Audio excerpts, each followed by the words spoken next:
Nombre del Padre, del Hijo y del Espíritu Santo. Amén. Tomado del Evangelio de Mateo, del capítulo 22, versículos del 36 al 40. Maestro, ¿cuál es el mandamiento más importante de la ley? Jesús dijo: amarás al Señor tu Dios con todo tu corazón, con toda tu alma y con toda tu mente. Este es el gran mandamiento, el primero, pero hay otro muy parecido. Amarás a tu prójimo como a ti mismo. Toda la ley y los profetas se fundamentan en estos dos mandamientos. Es que sepamos discernir, Señor, y profundizar en los mandamientos que tú buscas imprimir en nuestros corazones.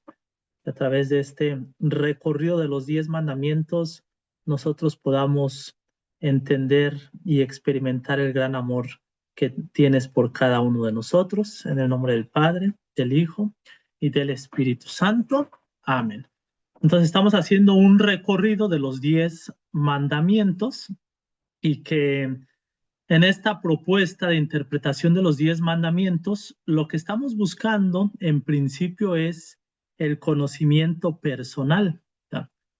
Todo esto de ordenar el mundo material y ordenar el mundo emocional, que son las etapas que ya vimos, el objetivo es que yo me vaya conociendo a mí mismo. Esa es la base. De hecho, los que han tomado algún curso, algunas charlas conmigo, siempre inicio con el conocimiento personal. Utilizo varios pasajes bíblicos o varios acercamientos, varias visiones, pero lo primero siempre es el conocimiento personal. ¿Qué es lo que va a decir San Agustín? Señor, que me conozca para que yo pueda conocerte. Entonces, ¿cuál es el acceso a Dios? ¿Cómo es que yo comienzo un recorrido? Porque de hecho es el comienzo siendo capaz de conocerme a mí mismo. Entonces, si decimos que Dios habita en cada uno de nosotros, que el Espíritu Santo, que la divinidad nos habita desde el bautismo, entonces, ¿cuál es el camino que tengo para tener un encuentro con el Dios que me ha llamado a la vida? Tengo que ir al mundo interior, tengo que ir al alma. Entonces, curiosamente hoy, en mi meditación personal en la mañana, empecé a releer Las Moradas de Teresa de Ávila. Entonces, Teresa de Ávila es interesante porque entonces son 7 cuartos. Dice que nuestra alma es como un castillo, ¿no? Y en ese castillo hay 7 cuartos. Y el cuarto principal, el más importante, que es la séptima morada, es donde Dios habita. Pero como apenas estoy empezando el libro y las moradas las leí hace como ya estoy bien viejito, ya las leí como hace 15 o 20 años. En mis tiempos de seminarista la leí, las moradas. Pero me gustó la primera parte, releer la primera parte de lo que dice Teresa de Ávila de cuál es el recorrido espiritual. Entonces tenemos que ir a la séptima morada, que es el cuarto principal del castillo donde habita Dios. Dios habita en nuestra alma. En esta alma hay muchas moradas, ella la divide en 7. Pero entonces lo primero es el conocimiento personal. Digamos que cuando comenzamos este itinerario, este camino espiritual, iniciamos fuera del castillo, fuera del alma donde Dios habita. Y el primer paso para el recorrido, según Teresa de Ávila, es entonces este deseo de profundizar en las cosas de Dios. ¿Cómo es que inicio con este caminar conociéndome a mí mismo? Entonces dice Teresa de Ávila: no es pequeña lástima y confusión que por nuestra culpa no entendamos a nosotros mismos ni sepamos quiénes somos. No sería gran ignorancia, hijas mías, que preguntasen a uno quién es y no se conociese, ni supiese quién fue su padre, ni su madre, ni de qué tierra viene. Pues si esto sería gran bestialidad, sin comparación es mayor la que hay en nosotras cuando no procuramos saber qué cosas somos, sino que nos detenemos en estos cuerpos y así a bulto, porque lo hemos oído y no porque nos lo dice la fe. Sabemos que tenemos almas. Más que bienes puede haber en esta alma o quién está dentro de esta alma o el gran valor de ella. Pocas veces lo consideramos. Y así se tiene en tan poco procurar con todo cuidado conservar su hermosura. Todo se nos va en la grosería del engaste o cerca de este castillo, que son los cuerpos. Y entonces fuera de este castillo, ¿qué es lo que hay según Teresa de Ávila?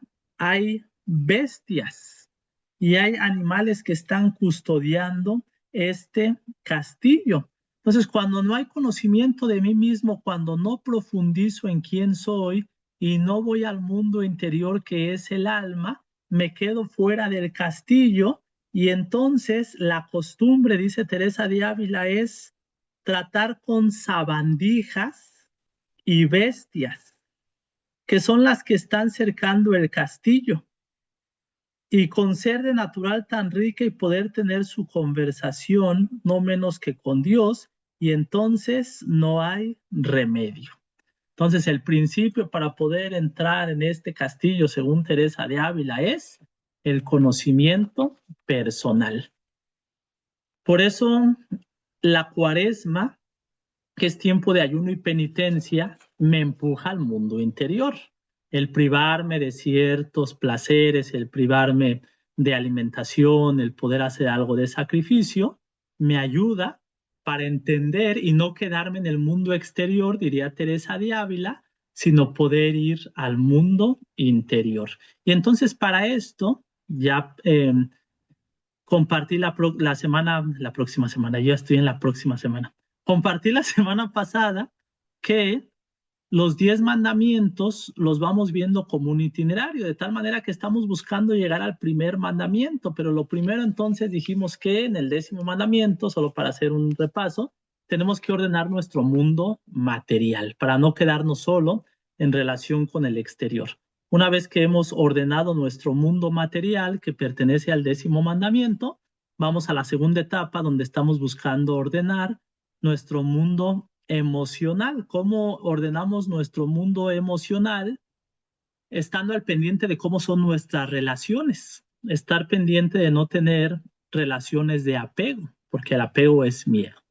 No quiere decir que no ame a los demás y que no sea bueno entonces querer, que no sea bueno tener amistades, que no es bueno encariñarse, porque pues si uno se encariña luego lo cambian de parroquia y ya uno se queda sufriendo, no importa. El tiempo que sea o el tiempo que compartas o que convivas, pues lo tienes que dar todo y después soltar, ¿no?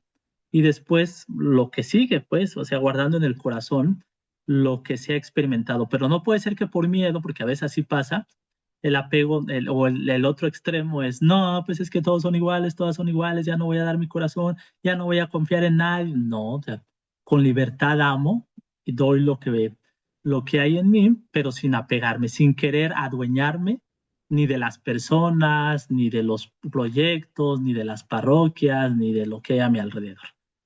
Entonces ahí empiezo a ordenar mi mundo emocional. Después mi yo, el ego, las máscaras que voy construyendo para agradar a los demás.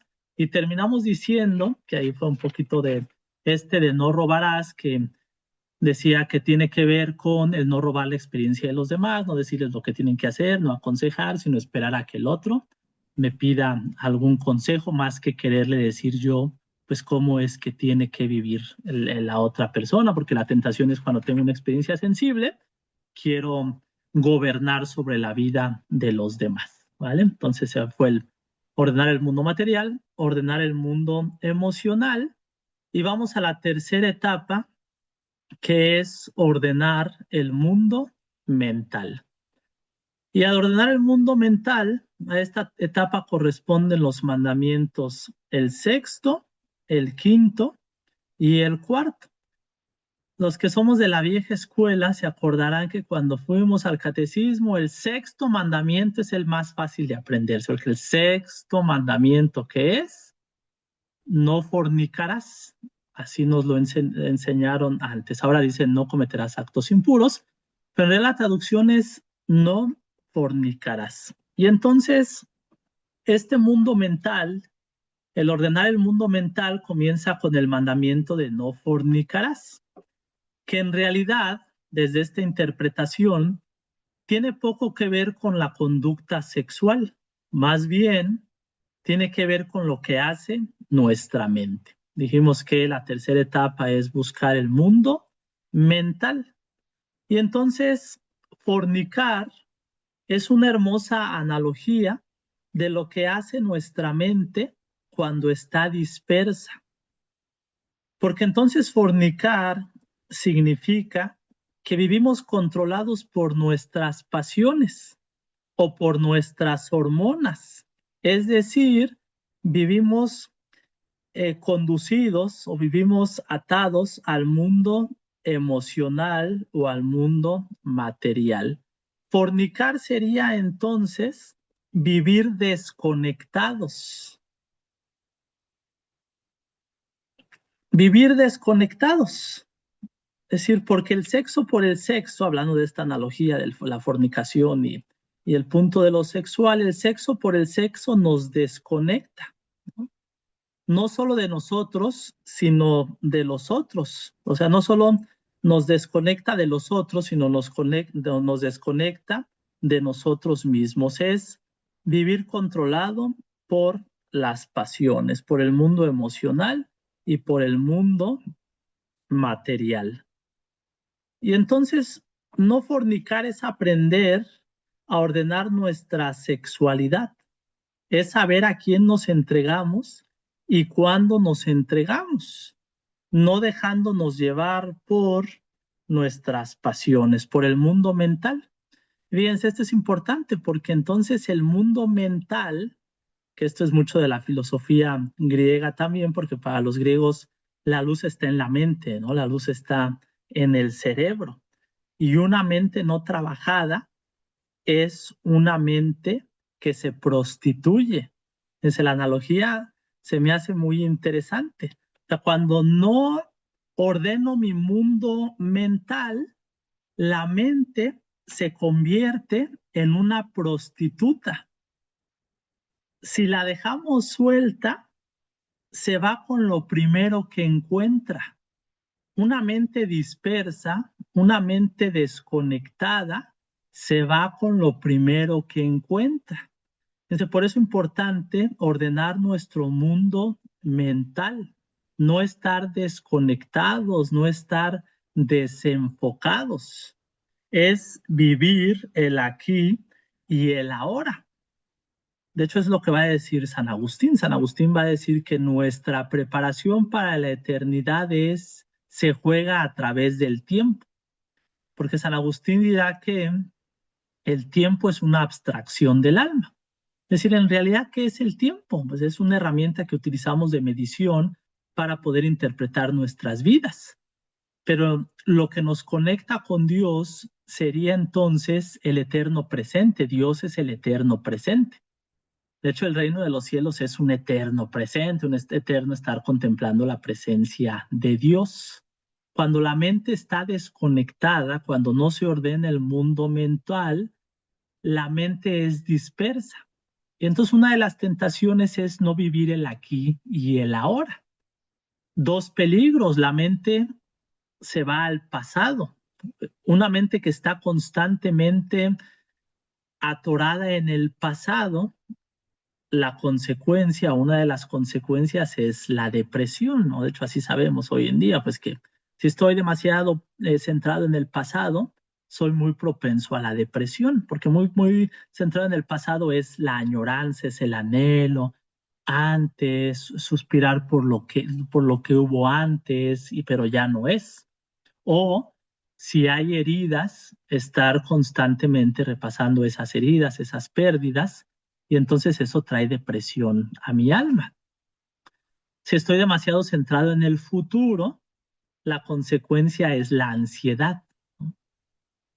El estar volcado en el futuro trae ansiedad, ¿no? ¿Qué va a ser? ¿Me darán el trabajo? ¿A dónde me van a cambiar? ¿A dónde voy a ir? ¿Qué va a ser de mí?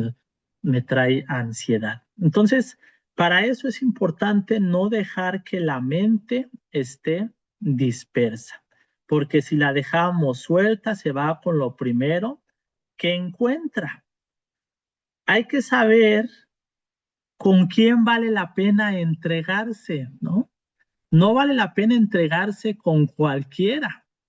Digo, en la analogía del mundo sexual, pues el cuerpo es entregado al ser amado, aquel que se ama, aquel con el que se tiene cariño, aquel con el que hay atracción, pero entregarse a cualquiera destruye física y mentalmente. Entonces, qué interesante, porque entonces en el mundo mental, que hay muchas imágenes, muchas ideas que constantemente vienen a nuestra mente, no vale la pena entregarse a cualquier imagen, a cualquier idea que viene a mi mundo mental. Tengo que saber a qué pensamientos entregarme.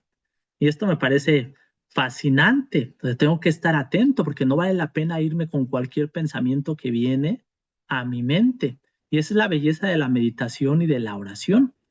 Yo a veces cuando alguien me comparte, padre, es que estoy muy espantado porque pensé esto, vino a mi mente eso, yo no lo provoqué, pero vino a mi mente, les digo lo que dice la misma Teresa de Ávila. Teresa de Ávila dice que la mente es la loca de la casa y tenemos que tratarla como lo que es la loca de la casa. Entonces tengo que estar atento, porque los pensamientos vienen, pero yo tengo que saber discernir a qué pensamientos me quiero entregar, ¿no? Porque algunos me pueden destruir. Entonces, una mente dispersa es una mente que es muy complicado que pueda tener experiencias sensibles de Dios. De hecho, las adicciones así son, ¿no? O sea, en las adicciones es no estar atento, es distraerme de la realidad. Incluso, pues las redes sociales, el TikTok, todo está diseñado para hacernos adictos, para tener una mente dispersa. Por eso los videos son cortos, tienen que ser cortos para que la mente vaya de un lugar a otro, para estar scrolleando, para saltar de una página a otra, de Facebook a Instagram, de Instagram a TikTok, de TikTok a lo que sea. Lo digo por experiencia, pues, porque tampoco es que es una lucha que tenemos, porque es que crea adicción, ¿no? Y más cuando no hay disciplina en la persona, pues se busca pasar el tiempo ahí. Entonces, em, lo que genera adicción no necesita atención. Y esto es importante, Dios es la atención sin distracción. Por eso antes de decir los mandamientos, lo primero que Dios le va a decir a su pueblo es Shema Israel, que es escucha a Israel. Es decir, estate atento Israel, ¿no? Escucha y pon atención. O sea, cuando te escucha, no estás poniendo atención, estás distraído, estás viendo la tele o estás ahí en el celular chateando mientras el padrecito está dando la formación. Entonces, escuche, ponga atención, ¿no? Lo digo así porque hay bastante, pero así pasa. Por eso a mí, por ejemplo, las misas, a veces cuando era tiempo de pandemia y que las misas por internet, yo dejé pronto de dar misas porque en mi experiencia, a veces la misa requiere atención, requiere estar 100% presente ahí, compartiendo la mesa con el Señor, el ágape, ¿no? Es el sacrificio. Y de repente puede estar la misa de fondo mientras pues, estoy lavando los trastes. No, es una experiencia que requiere toda mi atención para poder tener esta experiencia de Dios, porque Dios es la atención sin distracción, es el eterno presente. Dios, diría Simone Weil, es una filósofa alemana, que Dios solo está presente cuando hay atención. Dios solo está presente cuando hay atención. ¿Se acuerdan ustedes de Elías, verdad? Que Elías, cuando lucha contra los 400 profetas de Baal, y entonces pues ya lo anda persiguiendo la reina y tiene miedo y sale huyendo y entonces entra en depresión y ya no quiere vivir y Dios le dice, sí, mira, tienes que alimentarte porque todavía tu camino es largo. Total que sube al Carmelo y le dice, Dios, voy a pasar, tienes que estar atento. Tú vas a percibir el paso del Señor, pero tienes que estar atento. Y entonces Elías tiene que estar atento porque Dios va a pasar y tiene que percibir el paso de Dios. Entonces, primero la gran tormenta, la gran lluvia y Dios no estaba ahí, ¿no? Después el terremoto, Dios no estaba ahí. Después experimenta la suave brisa y Dios estaba ahí. Pero ¿cómo se dio cuenta Elías que Dios estaba ahí en la suave brisa?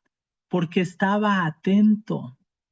Si no estás atento, si no estás atenta, si hay una mente dispersa, es muy complicado experimentar la presencia de Dios por estar distraído, por no tener una mente contemplativa. Quien no es capaz de mantener una atención contemplativa no puede acceder a la verdad, porque la oración es atención. La oración es atención, es disciplina. A mí me pasa mucho que gente me comparte, es que me distraigo mucho en el rosario, padre, es que el rosario es contemplativo. No solo es llegar al quinto misterio, porque ya hice todos los misterios, ¿no? El rosario es profundamente contemplativo. Sí, yo a veces les digo, miren, con que hicieras un misterio bien, sería una profunda experiencia de oración, de encuentro con Dios. Hoy es miércoles, ¿no? Estamos en los gloriosos. Entonces, primer misterio glorioso, la resurrección del Señor. Entonces, yo de la mano de María, cada vez que voy rezando un Padre Nuestro y un Ave María, por eso tengo que tener la palabra de Dios en mi corazón. O sea, el rosario es profundamente evangélico. Es la palabra de Dios, es con María acompañar la vida de Jesús. Entonces, ¿qué es lo que estoy meditando? ¿Qué es lo que hay en mi mente cuando estoy rezando el rosario? Solo por poner un ejemplo, es el pasaje bíblico que voy meditando en cada misterio. Entonces, cada vez que estoy diciendo Padre nuestro, Dios salve María, estoy contemplando la resurrección de Jesús. Y en mi corazón viene Jesús que se le aparece a María Magdalena y le dice, mujer, ¿por qué lloras? ¿Por qué buscas entre los muertos al que está vivo? Es Jesús caminando con los discípulos de Emaús, es Jesús diciéndole a Tomás, es decir, voy meditando con María los pasajes bíblicos y yo digo, y si de repente me quedo perdido en el pensamiento, contemplando a Jesús, preparándole unos pescados y unos peces a sus discípulos mientras están pescando en el lago, pues, eso ya valió mi contemplación, ¿no? Pero a veces la mente está dispersa porque no estoy enfocado en lo que estoy haciendo.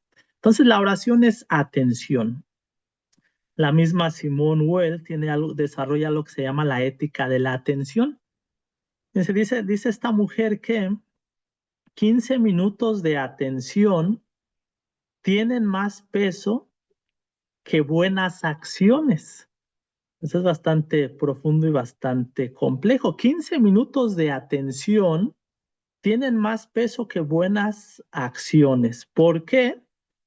Porque habría menos violencia. Ante los que han practicado, no estoy promoviendo, porque lo dicen, no, es que la iglesia no acepta el yoga, bueno, esas son discusiones que no estoy promoviendo nada, pero los que lo han practicado, que yo me incluyo, pero del padre anda practicando cosas que no se deben, no, es conocimiento personal, pero el yoga, por ejemplo, el mindfulness, eh, varias disciplinas tienen que ver con escuchar mi cuerpo, tienen que ver con conectar con mis emociones, conectar con las sensaciones que estoy distraído y muchas veces no soy consciente, no me doy cuenta de las partes que hay en mi cuerpo. Entonces, si fuéramos conscientes de esto, dice esta mujer, habría menos violencia en nosotros. Porque pues hay mucho desconocimiento de nuestra persona. Entonces, comenzar a ordenar el mundo mental es ser capaz de vivir el aquí y el ahora. ¿Qué es ordenar el mundo mental? ¿Qué es no fornicar? No fornicar es tener la capacidad de vivir el aquí y el ahora. Y entonces viviendo el aquí y el ahora, me encantó esto que encontré de Carl Gustav Jung, médico y psicólogo.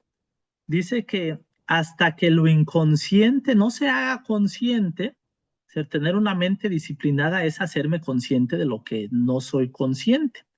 Hasta que lo inconsciente no se haga consciente, dirigirá tu vida y tú lo llamarás destino. Fíjense, la esclavitud y la inconsciencia de no ordenar el mundo mental. Hasta que lo inconsciente no se haga consciente, dirigirá tu vida y tú lo llamarás destino y te quejarás de tu destino. ¿Por qué siempre me tocan a gente así? ¿Por qué siempre me topo con gente que es de esta manera?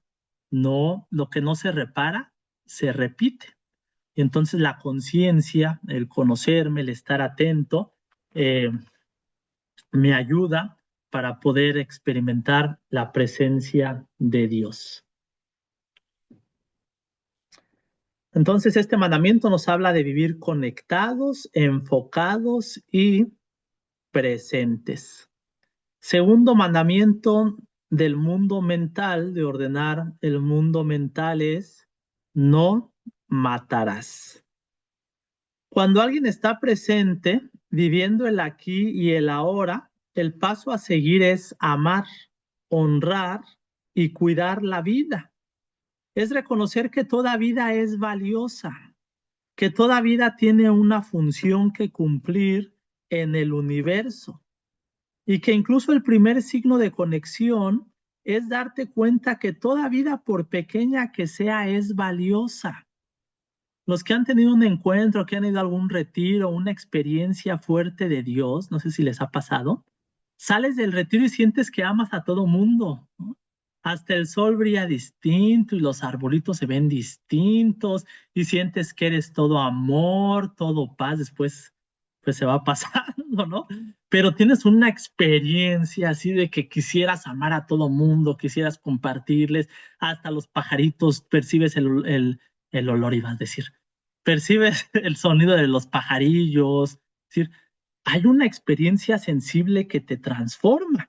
Y entonces no matar es la conciencia de valorar la vida, es la conciencia de saber que toda vida es valiosa, es vivir conectado, porque vivir conectado te ayuda a valorar aquello que hay a tu alrededor, es disfrutar la vida, es bendecir la vida que te rodea, es fluir con el universo. Fíjense, esto me encanta, esto de no matar es fluir con el universo, saber que estamos conectados, que tenemos un solo creador.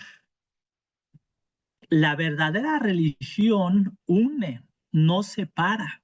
Cuando vivo una verdadera religión, entonces me uno a los demás. Cuando la religión está distorsionada, separamos. Que si los católicos, que si los evangélicos, que si los testigos de Jehová, que si los musulmanes, que si los budistas, que si los que sí se salvan, los que no se salvan, los herejes, los buenos, los malos, los santos, los pecadores. Separamos, matamos, ¿no? Es decir, excluimos, pero el no matarás tiene que ver con vivir conectados con la creación. Hemos pagado caro esta desconexión con la creación. Hemos dañado la creación que Dios nos ha dado por no vivir conectados. Fíjense, por eso encontré una buena pasión para profundizar en mi vida espiritual en la danza azteca, ¿no? La danza azteca es un signo de vivir conectado, ¿no? Es de fluir con la creación, ¿no? Que si el aire, que si el agua, que si el maíz, que si toda la creación, entonces es entrar en movimiento con toda la creación, ¿no? De hecho, Dios es un Dios danzante, el Dios trinitario es un Dios danzante. En teología se le llama como pericoresis, ¿no? ¿Qué es la pericoresis? La pericoresis es un desarrollo teológico de los padres de la iglesia, que la teoría es que Dios está danzando con su creación. Dios está en movimiento con su creación y es un fluir y es un movimiento armónico, ¿no? Entonces, no matar es valorar toda vida. Toda vida es importante, toda vida es valiosa. Y toda vida es valiosa e importante porque tiene un creador. Y cada creación refleja algo de su creador. Entonces, en la creación está reflejada la belleza del creador. Nos enriquecemos con las distintas culturas, nos enriquecemos con las distintas formas de pensar, nos enriquecemos. ¿Para qué queremos pensar todo lo mismo? Pensar todos lo mismo, actuar todos igual. No, la belleza es que, fíjense, el Dios en el que creemos es Padre, Hijo y Espíritu Santo. Y decimos que cada una de las personas de la Santísima Trinidad tiene su individualidad. Es decir, el Padre no es el Hijo, ni el Hijo es el Espíritu Santo. Cada uno es un individuo y actúa de forma única. Y entonces la belleza de la creación es la diversidad, ¿no? Yo sí creo que también las religiones hablan de la belleza de Dios, las distintas formas de acercarse a Dios. Creo profundamente que la plenitud se revela en Jesucristo, pues por eso soy cristiano y soy cura y soy católico, pero creo que hay belleza en la creación y hay belleza en las distintas formas de acercamiento a Dios. Alguna vez escuché de un profesor que esta palabra católico, que la traducimos como universal, es decir, ¿qué es ser católico? Es ser universal. Pero decía este profesor que si tradujéramos literalmente la palabra católico, católico significa, o si lo tradujéramos literalmente, católico es donde todos caben. Me encanta esa definición. Católico traducido literalmente del griego al castellano sería donde todos caben. ¿Quién es alguien muy católico? Alguien muy católico es alguien que tiene el corazón abierto para todos. Y cuando digo para todos, es para todos, independientemente, y luego ya salimos con la justificación. No, es que sí, Dios sí quiere, ¿cómo dicen? Dios quiere al pecador, pero no al pecado. Algo así, ¿no? Dios ama al pecador, pero no al pecador. A todos, a Dios le tocará discernir, a Dios le tocará juzgar, y a mí no me toca, a mí lo que me toca es tener un corazón abierto a todos. O, mejor dicho, desear tener un corazón abierto a todos, porque es verdad que este mandamiento de amar a Dios sobre todas las cosas y a tu prójimo como tú a ti mismo es camino. Hay prójimos que son muy fáciles de amar y hay otros que, ay, válgame Dios, ¿no? Pero el deseo es amar al prójimo y a lo mejor yo soy uno de esos prójimos que no soy tan fácil de amar, ¿no? Pero gracias a Dios hay cristianos, hay católicos que pues tienen el deseo también de amar a los demás. Entonces, no matarás tiene que ver con honrar la vida, con agradecer la vida, empezando por la tuya y extendiendo eso a todo lo que te rodea. Católico es donde todos caben. Yo siempre insisto y a veces caigo gordo, pero no convirtamos nuestras comunidades en un club de buenos. O desde que deseemos ser buenos, sí, pero de un club de puros, de inmaculados, de castos, porque yo siempre digo, a veces por nuestras relaciones es difícil que alguien se acerque. Yo siempre digo, la Iglesia Católica o nuestras comunidades tendrían que ser lugares muy atractivos para aquellos que desean tener una transformación en su vida, o sea, por aquellos que buscan tener un encuentro profundo con Dios. A mí me tocó alguna vez de acompañar a una persona que se hizo el cambio de género, pues por lo que sea y todo. Entonces tenía mucho miedo, decía, de hablar con un sacerdote por ser juzgado, por ser condenado. Y yo le decía, ¿por qué no vienes a misa? Mira, ya que te confesaste y todo, ven a misa, comparte la Eucaristía, comulga, no, padre, se me hace complicado. ¿Por qué no vienes a misa? Y me dijo, es que la gente me ve feo. Las veces que he ido a misa, la gente me ve feo. Digo, pero sabes que Dios te ve con amor, ¿verdad? Me dijo, sí. Dije, pues ven, esta es tu casa, eres bienvenido, ¿no? O sea, el Dios es el Dios abierto para todos. Y cuando nuestras comunidades son sanas, eso se sabe porque la gente sabe que no será juzgada. Yo también les digo, es que cuando alguien peca, cuando alguien se equivoca, cuando alguien hace algo malo, ya no quieren ir a la iglesia y les avergüenza, ¿no? Y dicen, no, ya no voy a la iglesia porque pues hice algo que estuvo mal y todo el mundo se enteró. Y yo digo, tendría que ser todo lo contrario. Cuando yo me equivoco, cuando yo peco, cuando yo hago algo muy mal y quiero y ando dolido, tendría que decir, voy a ir a mi comunidad, ¿no? Porque yo sé que ahí es donde me van a recibir, que es ahí donde me van a levantar.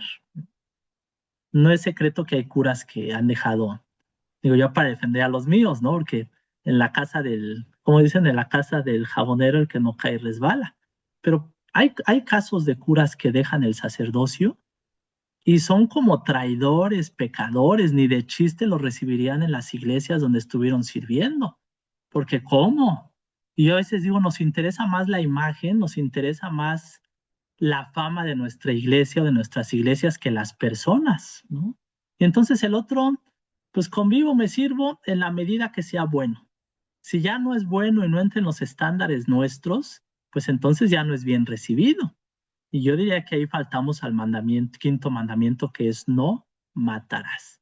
Toda vida tiene que ser honrada, toda vida tiene que ser celebrada, y como buena gente de Dios, todo pecador tiene que ser acogido en las comunidades, porque todos, no ser cómplices del pecado, o sea, tampoco estoy diciendo que sí, pues no pasa nada, el que peca, pues no, lo que estoy diciendo es que son comunidades que sanan. Nuestras iglesias tienen que ser comunidades que sanan, comunidades eh, que levantan al que está caído. Me encantaba lo que decía el Papa Francisco, que la única vez o la única ocasión en que tú veas a alguien de arriba a abajo sea para tenderle la mano y levantarlo, ¿no? Fíjense qué bello. La única vez que tú veas a alguien de arriba hacia abajo, que sea solo para levantarlo y seguir caminando juntos, ¿no? Entonces, quinto mandamiento. Último mandamiento para ordenar el mundo mental es el cuarto mandamiento, que es honrarás a tu padre y a tu madre.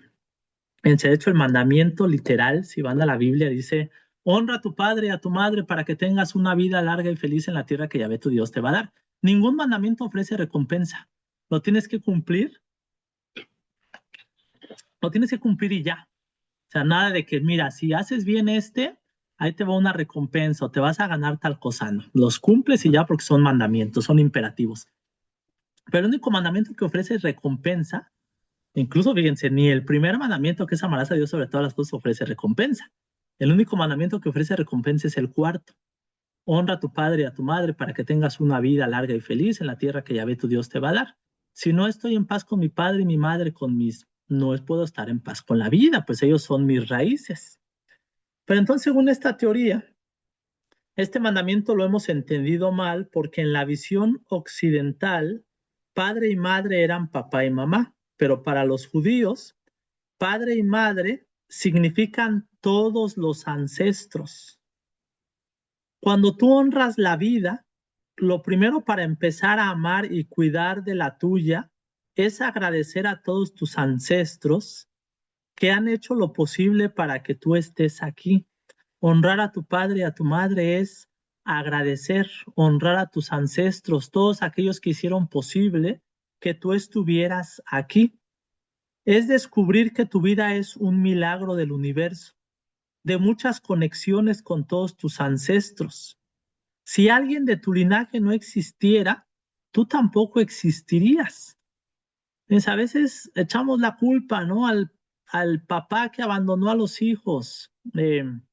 Y por su culpa estoy traumado, pues traumados estamos todos en esta vida, ¿no?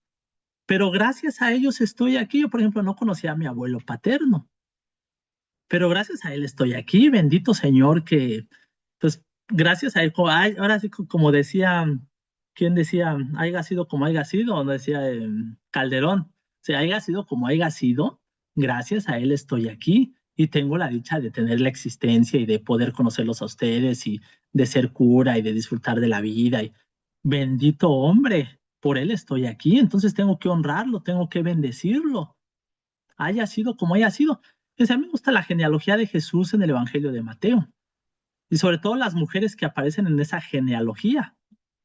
Porque si ustedes recuerdan las matriarcas, que son las matriarcas las que tendrían que aparecer.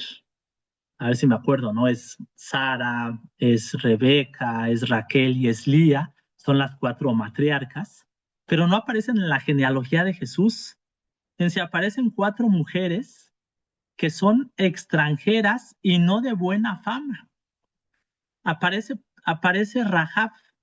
Rahab era una prostituta y no solo era una prostituta, tenía un prostíbulo. Ese libro de Josué me parece, o sea, después del Pentateuco, después de los primeros 5 libros de la Biblia, viene el sexto libro y casi que creo que es Josué, si no me equivoco. Bueno, pero en ese libro, ahorita les digo cuál es. En ese libro, cuando los exploradores llegan a la tierra prometida, esta mujer, Rahab, les ofrece, ese libro de Josué, sí. Rahab les ofrece esconderse en su prostíbulo. Y entonces les dice, miren, yo he escuchado de su Dios. Es que vale la pena leer esos primeros capítulos del libro de Josué. Y dice Rahab que es prostituta y tiene un prostíbulo. Yo he escuchado de su Dios, ¿no? Y he escuchado de las grandezas que su Dios ha hecho. Quiero hacer alianza con ese Dios. Entonces, los cuida a los exploradores y pone un listón rojo le piden los exploradores que ponga un listón rojo en su puerta para que cuando el pueblo de Israel ataque Canaán, pues respeten a ella y a los de su familia. Entonces, en la genealogía de Jesús aparece esta mujer, Rahab, ¿no? Aparece Ruth, que es la más decente de las cuatro, pero extranjera, y es la que se queda a cuidar a la suegra, a Noemí. Después aparece la esposa de Betsabé, la esposa de David, que pues sabemos que comete adulterio David con ella. Y aparece Tamar, son las cuatro mujeres que aparecen en la genealogía de Jesús. Aparece Tamar, que es la que tiene relaciones sexuales con el suegro para quedar embarazada, porque el suegro no le quiere dar a uno de sus hijos. Ella se casa con uno de los hijos de, ay, no me acuerdo cómo se llama son tantos nombres en la Biblia, pues. Y yo soy como Peña Nieto, luego se me olvidan los autores y todo, pero entonces no quiere cumplir el suegro y ella se viste de prostituta y tiene relaciones con él, después queda embarazada y él se da cuenta que pues ella queda embarazada. Entonces, fíjense, hay de todo, incluso en la genealogía de Jesús, y por algo están ahí, hay personajes incómodos. Pero entonces en mi historia, en mis ancestros también los hay, pero estoy llamado a bendecirlos. Eh, Bendecir el milagro de la vida. Así que honrar a tus ancestros es el principio de celebrar tu vida, de agradecerla con júbilo. Y cuando estás agradecido, bendices tu vida. Estás feliz de ser quien eres. Es justo el momento en que puedes acceder a una vida espiritual. Estoy pensando porque hay un psicoanalista que me gusta bastante, de hecho es de mis favoritos, se llama Donald Winnicott. Y Donald Winnicott habla de la teoría de la mamá suficientemente buena. Entonces, lo que Donald Winnicott dice es que, claro, cuando nacemos nos identificamos como uno con la mamá, pero idealizamos a la mamá.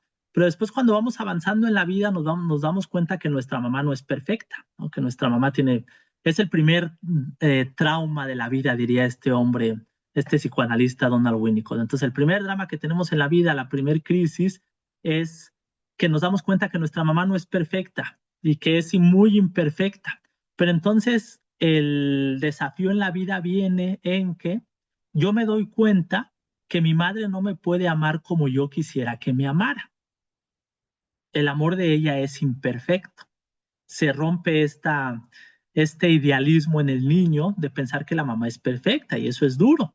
Pero entonces el siguiente paso que tiene que dar la persona es aceptar que la mamá es imperfecta y aceptar el amor imperfecto que ella me puede dar. Y entonces, proyectado a las demás personas es, las personas me aman como ellas pueden y no como yo quisiera que me amaran. Y esto es importante.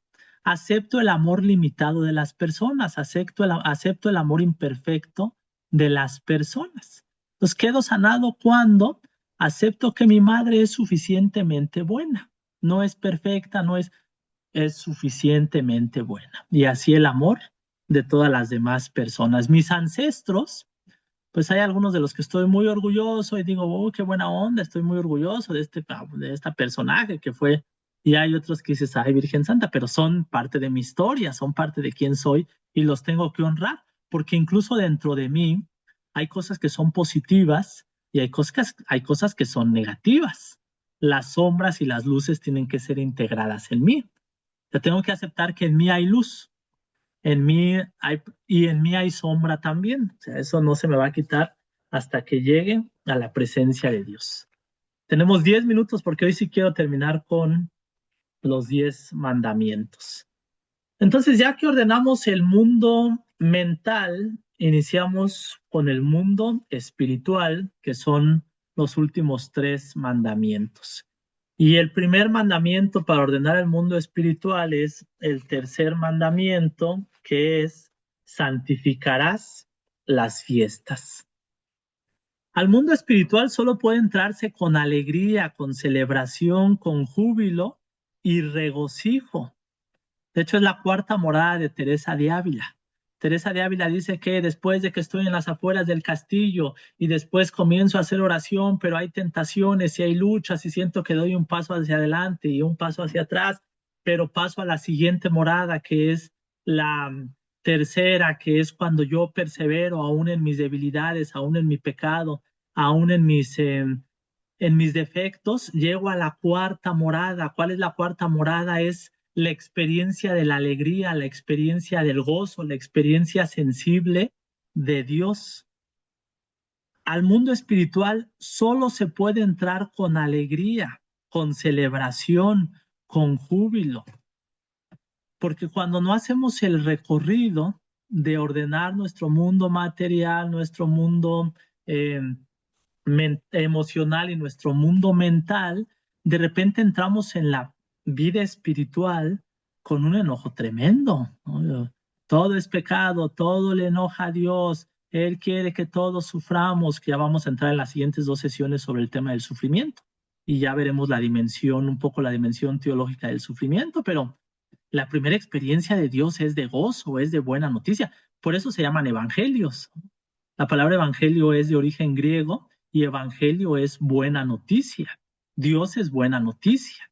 Dios es alegría, Dios es gozo, Dios es plenitud, Dios es, diría Jesús, el que cree en mí, de su interior brotarán ríos de agua viva. Yo vine para que tengan vida y la tengan en abundancia. Entonces, lo primero en el mundo espiritual es la alegría.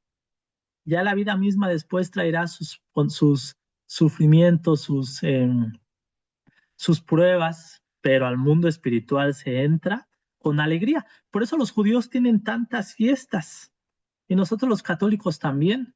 Tenemos la Navidad, tenemos las solemnidades, tenemos la Pascua, tenemos Pentecostés, tenemos los jubileos. La misa misma sí es un sacrificio, pero también es una fiesta. De hecho, las religiones y la nuestra está organizada en torno a los ritos, en torno a las liturgias, a las celebraciones. Así inicia el sacerdote cada vez que vamos a misa. Para celebrar dignamente estos sagrados misterios. ¿A qué vengo a la misa? A celebrar. ¿Celebrar qué? Los santos misterios. A veces hay una carencia teológica. Es verdad que en el momento de la epíclesis, el momento cuando se preparan, eh, cuando es la preparación de los dones, entramos en la experiencia del sacrificio, pero no es toda la misa también es una celebración, es la experiencia, es el ágape, la experiencia de Dios en medio de su pueblo. Entonces estamos organizados en torno a los rituales. A mí me gusta esto de los ritos y los rituales, sobre todo me gusta la definición que da Antoine Exupéry, que es el que escribe El Principito, el que también los bombardeó con El Principito, pero me gusta bastante la definición que da el Principito sobre un rito que está en el capítulo 21. Entonces le preguntan el Principito al zorro, ¿qué es un rito? Y el zorro dice, un rito es algo que está muy olvidado entre los hombres. Un rito es aquello que hace que un día sea diferente al otro. ¿De qué es un rito?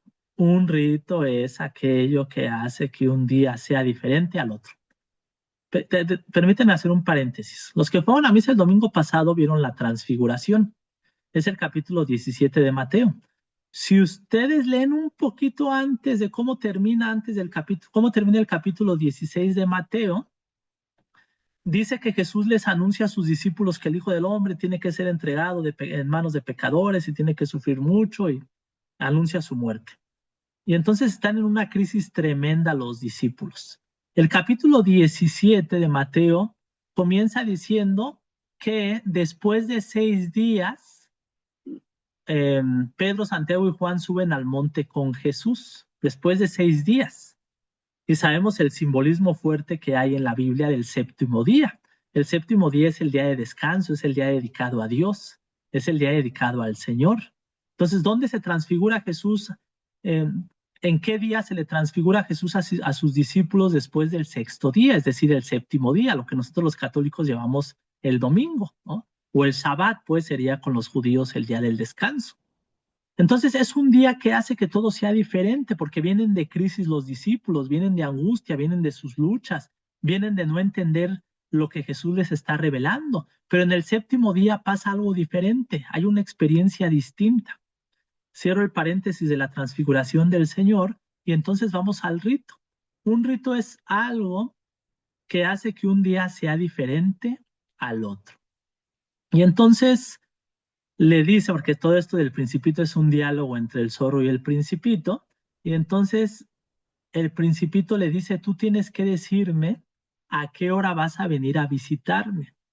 Porque, por ejemplo, si tú me dices que vas a venir a verme a las 4 de la tarde, a partir de las 3 de la tarde yo comenzaré a preparar mi corazón. Mi corazón comenzará a alegrarse cuando la hora del encuentro venga. Eso es un rito. Por eso los domingos son importantísimos para nosotros. Es la preparación del corazón, es el séptimo día, es el día de encuentro con mi Señor, de compartir la mesa con Él, de sentarme y escuchar su palabra. El séptimo día y los ritos son importantísimos. Las religiones están construidas en torno a los ritos, porque si no hay ritos, la vida se vuelve gris. Un día se parece al otro, entramos en la dinámica de la monotonía, entramos en la dinámica de lo igual. Y entonces los ritos hacen que los días sean diferentes. Es la fiesta de la presencia de Dios. Por eso a mí no me gusta cuando son bien amargados. Ay, ¿por qué celebran el Día del Amor y la Amistad? Todos los días son del amor y la amistad. Es pura mercadotecnia, es un rito. ¿Por qué le celebran los 3 años a los niños? A todos les molesta, ¿no? Es bien amargadillos. ¿Por qué les molesta? ¿Por qué les celebran cuando salen del kinder? Déjalos que celebren la vida. Ay, las quinceañeras, que celebren la vida. Cuando alguien cumple 25 años de matrimonio, de 50, es un rito. Los ritos traen alegría al corazón. Por eso Jesús celebra con sus discípulos, celebra una boda, celebra la Pascua. ¿Cuánto he deseado compartir con ustedes este momento? Le dice a sus discípulos en la última cena. He deseado sentarme a la mesa con ustedes, ¿no? No lo volveré a hacer hasta que venga el reino, pero Jesús es un apasionado de las fiestas, es un apasionado del compartir la mesa, es un apasionado de los ritos que son muy importantes, ¿no? Entonces, santificarás las fiestas es entrar con alegría al mundo espiritual. Al mundo espiritual solo se entra con alegría. Segundo mandamiento, no tomarás el nombre de Dios en vano, no te harás imágenes, dice literalmente, ni adorarás a otros dioses, ¿no? Tiene algo muy importante para poder pasar al primer mandamiento. Lo primero es no tomar el nombre de Dios en vano, es decir, honrar, bendecir y amar el nombre de Dios, porque el nombre de Dios es sagrado. Y honrar y bendecir el nombre de Dios es reconocer su presencia en todos y en todo. Él es el creador. Y en segundo lugar es no tener imágenes de Dios ni adorar a otros dioses. Porque las peores imágenes que podemos tener de Dios no son exactamente las esculturas. Porque miren, si no sería contradictorio. Si el mandamiento dice que no te hagas esculturas, nada de lo que hay en el cielo, en la tierra, y después cuando Dios mismo manda a construir 2 querubines en las alas del templo, ¿no? Y sabemos que Dios se encarna, entonces no estamos hablando de la imagen física, estamos hablando otra vez de no hacernos imágenes mentales de Dios, porque las imágenes más peligrosas son las imágenes mentales que tenemos de Dios. El Dios castigador, el Dios malo, el Dios cruel, el Dios que es juez implacable. Miren, yo me gusta la imagen del Señor de la Misericordia, por supuesto que toda la familia, mi familia materna son muy devotos del Señor de la Misericordia, pero una vez escuché uno que no me gustó, no sé si lo dice Sor Faustina Kowalska, lo tengo que ir directamente al texto, pero entonces escuché algo así como que Dios dice que tienes que aceptar mi misericordia. Y si no aceptas mi misericordia, entonces ahí te viene el juicio. No, pues vaya misericordia. O aceptas mi misericordia, o si no, ahí te va el castigo. Pues no. Entonces las imágenes mentales de Dios nos hacen daño. Eh, este Dios que a primera de cambio nos castiga, que está viendo, que nos está vigilando, que no acepta ninguna caída, ninguna fragilidad. La misma Teresa de Ávila decía que el peor enemigo de Dios era el Dios chiquito, el Dios con minúscula. Entonces, este mandamiento implica descubrir que, como decía el maestro Eckhart, filósofo medieval, el que conoce a Dios no lo describe y el que describe a Dios no lo conoce. O diría Tomás de Aquino, que lo mayor de las cosas que decimos de Dios no es Dios. Entonces, ¿para qué estudiamos teología? ¿Para qué hacemos esto? Con conocer un poquito de él vale la pena, ¿no? Pero le hacemos honor cuando reconocemos que Dios es más grande de lo que yo pueda decir. No puedo encasillar a Dios en un concepto, en una idea. Dios es el omnipotente, es el omnisciente, es el omnipresente, Entonces Él tiene que ser mucho más grande que mi pequeña cabecita. Por muy elegido que sea o por muy estudiado o por mucho que me la pase leyendo, no puedo entrar en el misterio de Dios, entro en una pequeña parte de él. Entonces no puedo pretender ser experto en las cosas de Dios. Nadie es experto en Dios, nadie. Así pasemos toda la vida estudiando, todo el día, no puede ser experto en Dios porque Dios es mucho más grande de lo que podamos pensar e imaginar. Pero es una experiencia bella entrar en el misterio de Dios. Entonces, abrirse a descubrir a Dios en ti, en tu historia, en tu biografía, en tu vida, volverte el templo de Dios, honrar su nombre, darle el lugar que le corresponde, desde la alegría que has venido cultivando en el mandamiento anterior, desde descubrir la intimidad con un Dios que vive en ti. Y entonces sí, tenemos el primer mandamiento que es amar a Dios con todo el corazón, con toda el alma, con toda la mente y con todas las fuerzas. Cuando has ordenado el mundo material, el mundo emocional, el mundo mental y has aprendido a hacerte responsable de tu felicidad y a honrar a Dios en todos y en todo, entonces puedes amar a Dios con todo el corazón, con toda el alma, con toda la mente y con todas las fuerzas. Y puedes llegar a la experiencia entonces, hablando de Teresa de Ávila, de esta séptima morada que es el desponsorio con tu Dios, ¿no? Y entonces podrás amarlo sobre todas las cosas porque has experimentado el gran amor que Él te tiene. Entonces es lo que decía, iniciamos la sesión pasada eh, con Fernando Sabater diciendo, ¿por qué Dios quiere que lo amen? Porque Dios es amor, porque la esencia de Dios es que es amor. Y entonces si yo me relaciono con Dios, con aquel que es la fuente del amor, entonces la experiencia que tiene que brotar de mí es la experiencia de amor. No puede ser otra, porque Dios es amor. Y que porque cuando yo experimento la presencia de Dios, no puede surgir otra cosa que no sea amor. Por eso, cuando no tengo este proceso, cuando no le dedico tiempo a las cosas de Dios o a Dios mismo, no puedo entender el primer mandamiento. Nadie ama lo que no conoce, ¿no? Nadie ama lo que no conoce. De hecho, la forma de amar me parecería que uno de los instrumentos o de las herramientas de amor es compartir tiempo. O sea, yo no puedo amar a algo, a alguien con quien no comparto tiempo. Para poder crecer en el amor, las personas, los objetos, se vuelven importantes cuando comparto tiempo con ellos. Por eso hacer el recorrido de los 10 mandamientos para poder llegar al primer mandamiento y decir, reconozco a Dios en todo. Mi relación con el mundo material, con el mundo de los objetos, con el mundo del dinero, me ayuda para profundizar en mi relación con Dios. Mi mundo emocional, mi relación con los demás, mis amistades, el quién soy, me ayuda a relacionarme con Dios. Mi mundo mental, ¿no? Mis pensamientos me ayudan a relacionarme con Dios. Mi vida espiritual es un medio para crecer en esta relación con Dios y así poder amarlo con toda la mente, con todas las fuerzas y con todo el corazón. Y hasta ahí lo dejamos porque son las 9 en punto. Ya los que digan, ay, ya,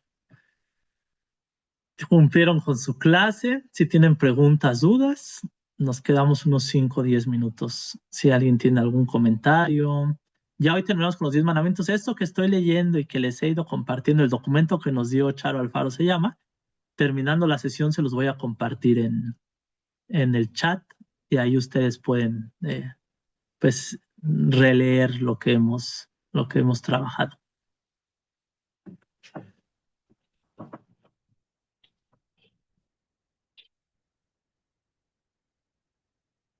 Y ya ustedes pueden activar sus micrófonos solitos.